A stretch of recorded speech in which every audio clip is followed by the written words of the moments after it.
नमस्कार आदाब दोस्तों, अगर आप मुस्लिम समुदाय या मुस्लिम समुदाय से जुड़े हुए लोगों से नफरत करते हैं तो आप इस वीडियो को पूरा देखिए। आज इस वीडियो में हम आपको 3 खबरें दिखाने वाले हैं जिसको देखकर आपको यह समझ में आ जाएगा कि मुस्लिम समुदाय के खिलाफ जिस तरह से देश में माहौल बनाने का प्रयास किया जा रहा है, जिस तरह से मुस्लिम समुदाय को बदनाम किया जा रहा है, मुस्लिम समुदाय से जुड़े हुए लोगों को जो है जालिम के साथ साथ कई और शब्दों से नवाजा जा रहा है, वो वैसे नहीं है। 3 खबरें आपके सामने रखेंगे जिससे यह साबित हो जाएगा कि मुस्लिम समुदाय से ताल्लुक रखने वाले लोग अच्छे भी हैं। दरअसल मैं आपको सबसे पहले महाराष्ट्र के नासिक से खबर आ रही है वो दिखाना चाहता हूं। आप इस खबर को देखिए, इसकी हेडलाइन पढ़िए। गणपति विसर्जन के लिए मुस्लिम समाज ने एक दिन आगे बढ़ाया ईद मिलादुन नबी का जुलूस। दरअसल पूरा मामला क्या है कि महाराष्ट्र के नासिक में हिंदू और मुस्लिम समुदाय ने सांप्रदायिक सौहार्द बनाए रखने की शानदार मिसाल पेश की है। प्रशासन की पहल पर मुस्लिमों ने ईद मिलादुन नबी के जुलूस को 28 सितंबर की बजाय 29 सितंबर को निकालने का फैसला लिया है। असल में इस साल गणपति विसर्जन और ईद मिलादुन नबी का त्योहार एक ही दिन आया है और ऐसी सिचुएशन में आप जानते हैं कि जब गणपति विसर्जन होता है तब भी जो है जुलूस निकाला जाता है और ईद मिलादुन नबी के मौके पर भी जुलूस निकाला जाता है। तो दोनों तरफ से जब जुलूस निकल सकते थे या निकाले जाते तो आप जानते होंगे कि कुछ लोग आज समाज में किस तरह से नफरत पैदा करने का प्रयास कर रहे हैं, तो उन लोगों को फायदा मिल सकता था और टकराव होने की स्थिति बन सकती थी। ऐसी सिचुएशन में अब बताया जा रहा है कि नासिक के अंदर दोनों समुदाय, हिंदू और मुस्लिम समुदाय के लोगों ने बैठकर यह निर्णय लिया और खास करके मुस्लिम समुदाय के लोगों ने बड़ा दिल दिखाते हुए यह फैसला किया कि वो अपने त्योहार को ईद मिलादुन नबी को 28 की जगह 29 सितंबर को मनाएंगे, यानी कि उसका जुलूस निकालेंगे।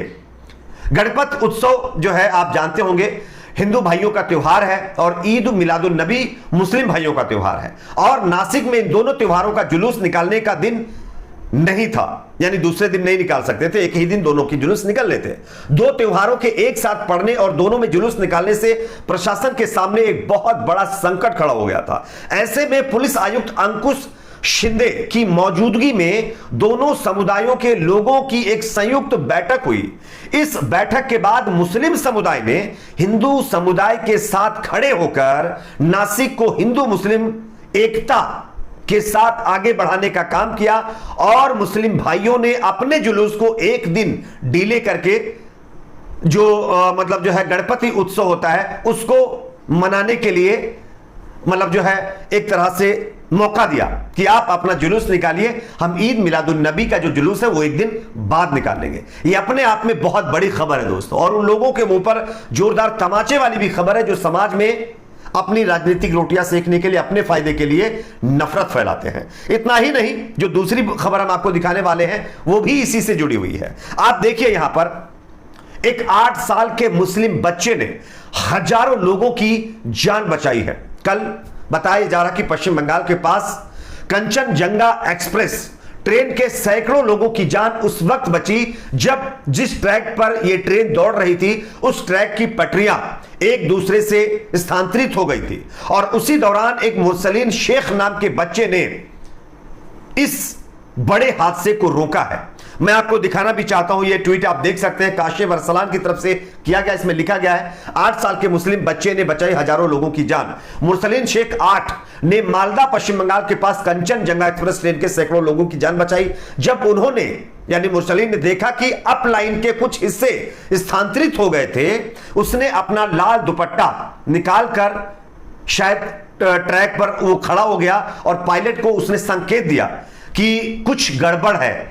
तभी पायलट ने ट्रेन को रोका और उसके बाद जब ट्रेन रुक गई तो यह बहुत बड़ा हादसा होने से बच गया है। हालांकि मैंने इस वीडियो में जो मैंने आपको दिखाया उसमें बच्चे का जो फेस है वो ब्लर कर दिया है। उसकी अपनी कुछ प्रॉब्लम है क्योंकि यूट्यूब की अपनी गाइडलाइंस होती हैं, इस वजह से मैं उसका फेस नहीं दिखा सकता, लेकिन यह अपने आप में एक मिसाल है उन लोगों के लिए जो मुस्लिम समुदाय से नफरत करते हैं और उन लोगों को यह चीजें देखनी चाहिए कि सब मुस्लिम एक जैसे नहीं होते हैं। आपको सबको इक्वल नहीं देखना चाहिए।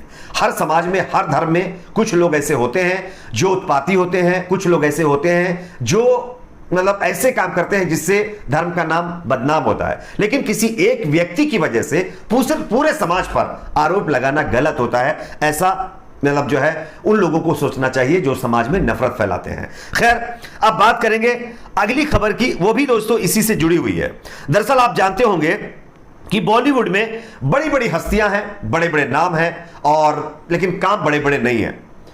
आमिर खान बॉलीवुड एक्टर हैं, आप जानते भी होंगे। आमिर खान कौन नहीं जानता, बहुत बड़ी हस्ती है। बॉलीवुड एक्टर आमिर खान ने हिमाचल प्रदेश को 25 लाख रुपए का अंशदान मुख्यमंत्री आपदा राहत कोष 2023 में दिया है। आपको पता होगा कि हिमाचल प्रदेश के अंदर किस तरह से तबाही आई, हजारों लोग घर से बेघर हो गए और हजारों घर पूरी तरह से नेस्तो नाबूद हो गए। इतनी बड़ी आपदा में अब आमिर खान ने 25 लाख रुपए का अपनी तरफ से यानी कि आपदा राहत कोष में दान किया है। कई बड़े एक्टर हैं बॉलीवुड के अंदर, क्या किसी ने इतना बड़ा दान किया है क्या? मुख्यमंत्री सुखविंदर सिंह सुक्खू ने आमिर खान को इस मतलब जो है सहायता के लिए, सहयोग के लिए उनका हार्दिक आभार व्यक्त किया है। उन्होंने कहा है कि यह सहायता निसंदेह राहत और पुनर्वास कार्यों में महत्वपूर्ण भूमिका निभाएगी, जिनका उद्देश्य प्रभावित परिवारों को आपदा से उबरने में मदद करना है। खैर, आमिर खान ने यह काम किया। आमिर खान किस समुदाय से ताल्लुक रखते हैं ये मुझे बताने की जरूरत नहीं है, लेकिन सवाल यहां पर यह है कि जो लोग धर्म के नाम पर राजनीति करते हैं, धर्म के नाम पर लोगों को उकसाते हैं, धर्म के नाम पर वोट मांगते हैं, धर्म के नाम पर अपनी राजनीतिक रोटियां सेकते हैं, वो किधर चले गए? उनके पास से तो कोई खबर नहीं आई कि किसी ने 2-3 लाख रुपए ही दान किए हों। हालांकि यहां कांग्रेस पार्टी के जो मुख्यमंत्री हैं हिमाचल प्रदेश के सुक्खू जी, उन्होंने जरूर उनकी अपनी जितनी जमा पूंजी थी सबकी सब दान दे दी है इसी आपदा से पीड़ित लोगों के लिए, लेकिन उसके अलावा किसी का नाम अब तक सामने नहीं आया है। जो बड़े बड़े संगठन ये दावा करते हैं कि वो समाज में अच्छा काम करने के लिए माने जाते हैं, आज उन संगठनों की तरफ से कितना पैसा इसमें दान दिया गया है हिमाचल के लोगों के लिए कोई पता नहीं है, कोई रिपोर्ट नहीं है। खैर, अब आपको समझ में आ गया होगा कि एक धर्म, एक समुदाय के लोगों को चंद लोगों की वजह से एक नजर से नहीं देखना चाहिए। इस्लाम धर्म में कहीं नहीं लिखा है कि किसी के ऊपर आप जुल्म करें या आप बेगुनाह को परेशान करें या किसी को मारे पीटे, लेकिन कुछ लोग ऐसे होते हैं जो अपनी मतलब जो है मेंटालिटी की वजह से काम करते हैं, लेकिन किसी एक की वजह से पूरे समुदाय पर उंगली उठाना गलत है।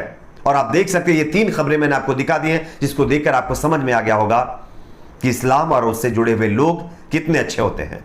कमेंट सेक्शन में अपना फीडबैक दीजिए। अगर आपने अभी तक हमारा व्हाट्सएप चैनल फॉलो नहीं किया है तो लिंक डिस्क्रिप्शन में है, वहां जाकर के आप देखिए और हमारे व्हाट्सएप चैनल को भी फॉलो करें, वहां पर भी आपको तमाम अपडेट मिलते रहेंगे। आज के लिए इतना ही, मिलते कुछ और खबरों के साथ।